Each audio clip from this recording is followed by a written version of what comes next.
Bidadi township ಯೋಜನೆಯನ್ನ ಕೇಂದ್ರ ಸಚಿವ ಕುಮಾರಸ್ವಾಮಿ ಅವರು ರಾಜಕೀಯ ಪ್ರೇರಿತವಾಗಿ ನಡೆಸ್ತಾ ಇದ್ದಾರೆ ಅಂತ ಹೇಳಿ ಮಾಗಡಿ ಶಾಸಕ ಎಚ್.ಸಿ. ಬಾಲಕೃಷ್ಣ ಅವರು ಆರೋಪವನ್ನ ಮಾಡಿದ್ದಾರೆ. ಕೇಂದ್ರದ ಹೆಸರಿನಲ್ಲಿ ರಾಜಕೀಯ ಮಾಡಲಾಗ್ತಾ ಇದೆ. ಬೇರೆಯಲ್ಲಿ ರೈತರ ಹೋರಾಟ ಮಾಡಿದಂತಹ ಎಚ್.ಡಿ. ಕುಮಾರಸ್ವಾಮಿ ಅವರು ಬಿಡದಿಯಲ್ಲಿ ಮಾತ್ರ ಯಾಕೆ ಮಾಡ್ತಾ ಇದ್ದಾರೆ ಹೋರಾಟವನ್ನ ಅಂತ ಹೇಳಿ ಪ್ರಶ್ನೆಯನ್ನ ಕೂಡ ಕೇಳಿದ್ದಾರೆ.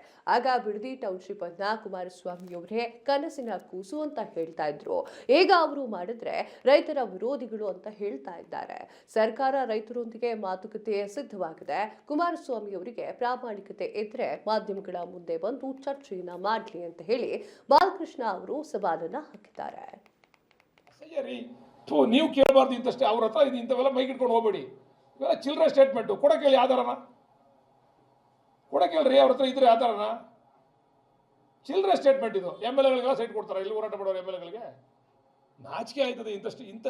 ಅವರೊಬ್ರು ಕೇಂದ್ರ ನಾಯಕರು ಅಂತ ಮರ್ತ್ಬಿಟ್ಟವ್ರ ಅಂತ ನಾನು ಹೇಳೋದು, ಕೇಂದ್ರ ಮಂತ್ರಿ ಅಂತ ಮರ್ತ್ಬಿಟ್ಟವ್ರ ಅಂತ ನಾನು ಹೇಳೋದು. ಈ ಥರ ಚಿಲ್ಲರೆ ಸ್ಟೇಟ್ಮೆಂಟ್ಗಳು, ಕ್ಷುಲ್ಲಕ ಸ್ಟೇಟ್ಮೆಂಟ್ಗಳು ನಾನು ಹಂಗೂ ಹೇಳಿದೆ, ಆಯ್ತಪ್ಪ ಬಿಟ್ಬಿಡೋಣ. ನೀವು ಇದನ್ನ ರಾಮನಗರದಲ್ಲಿ ಬಂದು ಚಾಮುಂಡೇಶ್ವರಿ ಮುಂದೆ ನಾನು ಇದು ನನ್ನ ಕನಸಿನ ಕೂಸು ಅಲ್ಲ ಅಂತ ನಾನು ಹೇಳಿಲ್ಲ ಅಂತ ಪ್ರಮಾಣ ಮಾಡಿ ಅಂತ ಕೇಳ್ದೆ. ನಾನು ಹೇಳ್ಬಿಟ್ರೆ ಪ್ರಮಾಣ ಮಾಡೋಕ್ಕಾಯ್ತದ ಅಂತಾರೆ. ಮತ್ತು ದೇವ್ರ ಮುಂದೆ ನಾವು ಸಾಕ್ಷೀಕರಣ ಮಾಡ್ದೇನೆ ಬೇರೆ ಎಲ್ಲಿ ಮಾಡೋದು? ನೋಡಿ, ಹಿಂಗೆ ಹೇಳಿದ್ರಲ್ಲ ನೀವು MLA ಕೊಡ್ತಾರೆ ಸೈಟ ಅಂತ. ಇದು ನಮ್ಗೆ ಅಸಹ್ಯ ಆದರೆ ಇಂಥ ಸ್ಟೇಟ್. ನೀವು ದಯಮಾಡಿ ಅವ್ರು ಏನಾರು ಕೇಳ್ತಾರೆ ಅಂಥ ಪ್ರಶ್ನೆ ನಮ್ಮನ್ನು ಕೇಳಬೇಡ್ರಿ. ಅವರಂತೂ ಆ ಮಟ್ಟಕ್ಕೆ ಇಳಿದು ಮಾತಾಡಿದಾಗ ನಾವು ಆ ಮಟ್ಟಕ್ಕೆ ಇಳಿದು ಮಾತಾಡೋಕ್ಕಾಗಲ್ಲ. ಕೈ ಮುಗ್ದು ಕೇಳ್ಕೊತೀನಿ. ಚಿಲ್ಲರೆ ಪ್ರಶ್ನೆ ಇದು. ಆಮೇಲೆ ಅಷ್ಟು ಸಾವಿರ ಸರ್ಕಾರಿ ಭೂಮಿ ಕಬಳಿಸ್ಬಿಟ್ಟವ್ರೆ. ಹೆಂಗ್ರಿ ಕಬಳಿಸೋಕ್ಕಾಯ್ತು? ಎಲ್ಲದಕ್ಕೂ ಲೆಕ್ಕ ಐತೆ. ಅಷ್ಟೊಂದಿತ್ತು ಭೂಮಿ. ಹೌದು, ಭೂಮಿ ಇತ್ತು ಸರ್ಕಾರಿ ಲೆಕ್ಕದಲ್ಲಿ. ಪ್ರತಿಯೊಬ್ಬ ರೈತನು ಬಂದು ತನ್ನ ಡಾಕ್ಯುಮೆಂಟ್ ಕೊಡ್ತಾವ್. ಇವಾಗ ಅದು ಬಾಲಕೃಷ್ಣನ ಹೆಸರು ಮಾಡ್ಕೊಂಡಿದ್ದು ನೀನು ಪ್ರಶ್ನೆ ಮಾಡೋ. ರೈತರ ಹೆಸರಲ್ಲಿ ಆಯ್ತಾ ಇರೋದು ಅದು. ಈಗ ಸರ್ಕಾರಿ ಲೆಕ್ಕ ಅವ್ನು ಡಾಕ್ಯುಮೆಂಟೇಷನ್ ಮಾಡೋಕ್ಕೆ ಹೋದಾಗ ಇದು ಖಾಲಿ ಇತ್ತು. ಇವಾಗ ಅವ್ನು ಬರ್ತಾವನೆ, ಅಣ್ಣ ನಂದು 53ರಲ್ಲಿ ಮಂಜೂರಾಗದೆ, ನಂದು 50ರಲ್ಲಿ ಮಂಜೂರಾಗದೆ, ಹಿಂದೆ ಹಿಂಗೆ ಮಂಜೂರಾಗಿದೆ. ಇದನ್ನೆಲ್ಲ ನಮ್ಗೆ ರೆಕ್ಟಿಫೈ ಮಾಡಿ ಅವೆಲ್ಲ ನಾವು ರೈತರಿಗೆ ಅನುಕೂಲ ಮಾಡ್ತಾ ಇರೋದು. ನಮಗಲ್ಲ. ನಮಗೇನಾರು ಅನುಕೂಲ ಮಾಡ್ಕೊಳ್ಳೋದು ಒಂದಿದ್ರೆ ತೋರಿಸ್ತೀವಿ, ಒಂದು ಕುಂಟೆ ಇದ್ರೆ ತೋರಿಸ್ತೀವಿ. ನಾವು ರಾಜಕಾರಣ ಮಾಡಲ್ಲ.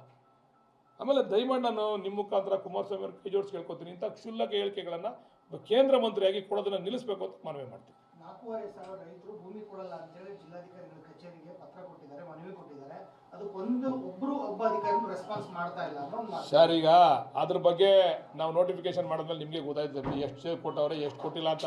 ಸುಮ್ಮನೆ ಏನು ನಾನು ಹೇಳ್ತೀನಿ, ನಾನೀಗ 5,000 ಜನ ನನಗೆ ಕೊಟ್ಟವ್ರೆ ಅಂತ ಹೇಳಿದ್ರೆ ಅದಕ್ಕೆ ದಾಖಲೆ ಬೇಕಲ್ಲ. ಕೊಡಕ್ಕೆ ಹೇಳಿ ದಾಖಲೆ. ಯಾವ್ಯಾವ ರೈತರು 4,500 ಜನ ರೈತರುಗಳು ಕೊಟ್ಟವ್ರೆ ಅಂತ ಕೊಡಕ್ಕೆ ಹೇಳಿ ನೋಡೋಣ. ಸುಮ್ಮನೆ ನೋಡಿ ಸರ್, ಸ್ಟೇಟ್ಮೆಂಟ್ ಮಾಡಬೇಕಾದ್ರೆ ಏನೋ ವೇಗ ಸ್ಟೇಟ್ಮೆಂಟ್ ಮಾಡಿ. ಯಾಕಂದರೆ ನೀವು ಮುಖ್ಯಮಂತ್ರಿಗಳು, ಅವರು ಮಾಜಿ ಮುಖ್ಯಮಂತ್ರಿಗಳು, ಕೇಂದ್ರ ಮಂತ್ರಿಗಳು, ನೀವು ಅವ್ರ ಮುಂದೆ ಹೋಗಿ ಹಿಡಿತೀರಾ, ಅದನ್ನ ಜನ ನೋಡ್ತಾರೆ. ಅದಕ್ಕೆ ಏನೋ ಒಂದು ಹೇಳೋದು. ಮೊದಲೇ ಎಲ್ಲ ಹೇಳ್ತಾರೆ hit and run case Kumaraswamy ಅಂತ. ಹಂಗೆ ಇದು ಅದೇ ಸೇಮ್ ಕೇಸೇ. ಈಗ ಹೇಳಿಲ್ವ MLA